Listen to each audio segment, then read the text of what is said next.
नेहमीकरताच व्यापारी महासंघ अशा धार्मिक कार्यात एक नंबरवर असतो ना.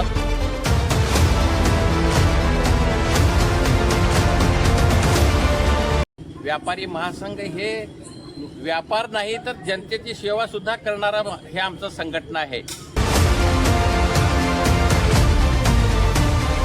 व्यापाऱ्याला जर खरंच चांगली व्यवस्था ऊर्जित व्यवस्था आणायची असेल तर ऑनलाईन खरेदी न करता उमरग्यातल्या व्यापाऱ्याकडूनच खरेदी करावं.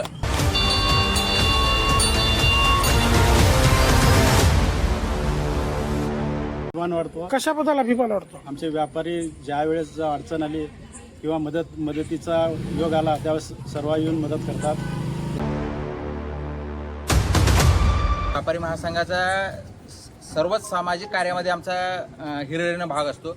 उमरगा शहरातील धार्मिक सोहळे, सामाजिक उपक्रम आणि नागरिकांच्या अडीअडचणीच्या काळात नेहमी पुढाकार घेणारा उमरगा व्यापारी महासंघ पुन्हा एकदा सामाजिक बांधिलकी जपत पुढे आलाय. दुधनाळ येथे होणाऱ्या भव्य शिवमहापुराण कथा सोहळ्यासाठी महासंघाच्या वतीने तांदळाचा टेम्पो रवाना करण्यात आला.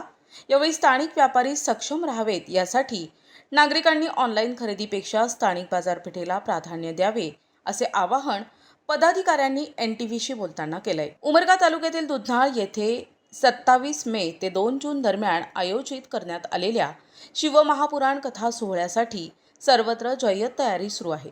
लाखो शिवभक्तांच्या भोजन व्यवस्थेसाठी उमरगा व्यापारी महासंघाच्या वतीने अन्नदान श्रेष्ठदान या भावनेतून तांदळाच्या बॅगांनी भरलेला टेम्पो रवाना करण्यात आला.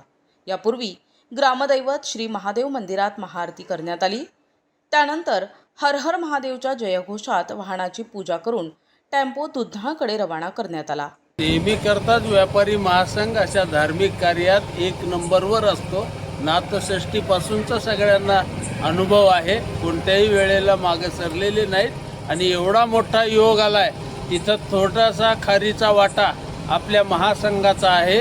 यातच धन्यता आम्ही मानतो. लाखोंच्या संख्येनं भाविक उपस्थित राहणार आहे सर या कथेला, या कार्यक्रमाला. होय, एक ऐतिहासिक पर्व ठरणार आहे. ही भूमी पावन होऊ लागली याचा सार्थ अभिमान आहे.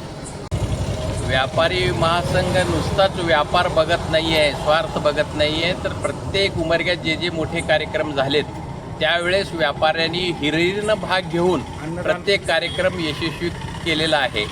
उदाहरणार्थ सांगायचं म्हटलं तर उमरग्यात नाथषष्ठी एवढ्या मोठ्या प्रमाणात झाली की रोजचं 50,000 लोकांना अन्नदान होत होतं. त्यावेळेस सगळ्या व्यापाऱ्यांनी हिरिरीनं भाग घेऊन तो कार्यक्रम पार पाडलेला आहे. असे अनेक कार्यक्रम व्यापाऱ्यांनी पार पाडलेले आहेत.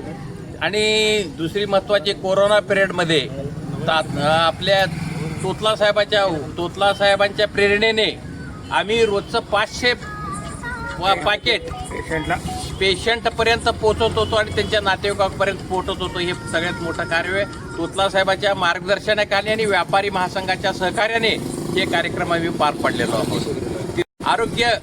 ज्यावेळेस आरोग्य शिबिर भरले होते त्यावेळेस सुद्धा ते आरोग्य शिबिरामध्ये जेवढे काही पेशंट आले होते, डॉक्टर आले होते, कर्मचारी आले होते, इव्हन कलेक्टर सुद्धा आमचा ह्या भोजनाचा स्वाद घेतलेला आणि त्यांनी तारीफ केलेलं होतं. म्हणजे सांगायचं तात्पर्य काय, व्यापारी महासंघ हे व्यापार नाही तर जनतेची सेवा सुद्धा करणारा हे आमचं संघटना आहे. मग आपण आजच्या काळामध्ये जे लोक ऑनलाईनच्या मागे लागलेले आहेत, दुकानामध्ये नाही आता ऑनलाईन खरेदी करू लागल्यात, मग लोकांना काय संदेश देऊ इच्छिता का? खरं तर सांगतो, प्रत्येक वेळेस व्यापाऱ्याकडनंच म्हणजे हे सहकार्य केलं जात आहे, बाकीचे कुठले सहकार्य करत नाहीत. तरी माझं काय म्हणणं आहे की व्यापाऱ्याला जर खरंच चांगली व्यवस्था ऊर्जित व्यवस्था आणायची असेल तर ऑनलाईन खरेदी न करता उमरग्यातल्या व्यापाऱ्याकडूनच खरेदी करावं, एवढी माझी प्रामाणिक अपेक्षा आहे. यावेळी व्यापारी महासंघाचे माजी अध्यक्ष सिद्धरामप्पा चिंचोळे, सल्लागार ॲडव्होकेट प्रवीणचंद्र तोतला, अध्यक्ष रणधीर पवार, कार्याध्यक्ष नितीन होळे, सचिव शिवप्रसाद लड्डा, विजय केशव शेट्टी, मनीष सोनी, महेश पाटील, रणजित बिराजदार, राज काबरा, सिद्धेश्वर दामशेट्टी, राम बोधे यांच्यासह अनेक व्यापारी उपस्थित होते. एकदम आनंद वाटतोय. मी व्यापारी संघटनेचे अध्यक्ष रणधीर भाऊ आणि सिद्धरामप्पा चिंचोळे, नितीन होळे आणि व्यापारी संघटनेच्या सदस्यांना सगळं आवाहन केलं होतं की आपल्याला अन्नदान करायचं आहे. त्वरित मला त्यांनी प्रतिसाद दिला आहे आणि दुधनाळ येथे जे मोठी शिवपुराण कथा होत आहे, सर्वात मोठी कथा आहे. 4.5 ते 5 लाख भाविक येणार आहेत. तरी सर्व उमरगातील नागरिकांनी याचा लाभ घ्यावा ही विनंती आहे. व्यापारी असल्याचा अभिमान नका ठिकाणी एकदम अभिमान वाटतो. कशाबद्दल अभिमान वाटतो? आमचे व्यापारी ज्या वेळेस अडचण आली किंवा मदतीचा योग आला त्यावेळेस सर्व येऊन मदत करतात. त्याचा मला आनंद वाटतो. म्हणजे हा जो उपक्रम आहे, लहान मोठ्या उपक्रमामध्ये व्यापाऱ्यांचा जो सक्रिय सहभाग असतो. आता सिद्धरामप्पा चिंचोळे आमच्या मार्गदर्शकांनी सांगितल्याप्रमाणे व्यापारी महासंघाचा सर्वच सामाजिक कार्यामध्ये आमचा हिरिरीनं भाग असतो. आताच परवा आता आपले हा जो कथा होणार आहे त्याच्यासाठी 2-2.5 लाख भाविक तिथे येणार आहेत. 7 दिवसाची ती कथा चालणार आहे.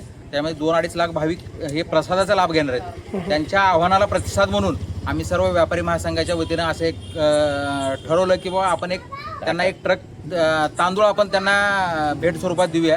आणि सर्व त्या व्यापाऱ्याच्या आव्हानाला सर्व व्यापारी बांधवांनी सहकार्य केलं त्याबद्दल त्याही सर्व व्यापाऱ्यांचे मी व्यापारी महासंघाच्या वतीनं आभार मानतो. तसंच आमच्या सदन गणेश मंदिराच्या मार्फत पण असंच आम्ही दरवर्षी अन्नदानाचा कार्यक्रम पार पाडत असतो. व्यापारी महासंघाचं गणेश मंडळ असलेलं शिवाजी चौकातलं तोही गणेश मंदिर दरवर्षी विविध गणेश उत्सवाच्या वेळेस अन्नदानाचा कार्यक्रम राबवतो. असं आम्हाला हा आप्पाच्या मार्गदर्शनामुळे, तोतला साहेबांच्या मार्गदर्शनामुळे हे सतत हे सवय आहे की बा अन्नदान हे श्रेष्ठ दान आहे. म्हणून आम्ही याच्यामध्ये हिरिरीनं हा सर्वांनी भाग घेतला. दरम्यान NTVशी बोलताना महासंघाच्या पदाधिकाऱ्यांनी सांगितले की शहरातील लहान मोठे धार्मिक सोहळे, सामाजिक कार्यक्रम तसेच नागरिकांच्या अडीअडचणीच्या काळात व्यापारी महासंघ नेहमी पुढाकार घेत असतो. त्यामुळे नागरिकांनी ऑनलाईन खरेदीकडे वळण्याऐवजी स्थानिक व्यापाऱ्यांकडून खरेदी करावी. स्थानिक व्यापारी टिकले आणि सक्षम राहिले तरच अशा सामाजिक आणि धार्मिक उपक्रमांना अधिक बळ मिळेल असेही त्यांनी स्पष्ट केले. उमरगा व्यापारी महासंघाच्या या सामाजिक आणि दानशूर भूमिकेचे शहरासह परिसरात कौतुक होत आहे. प्रतिनिधी सचिन बिद्री, NTV न्यूज मराठी, उमरगा, धाराशिव.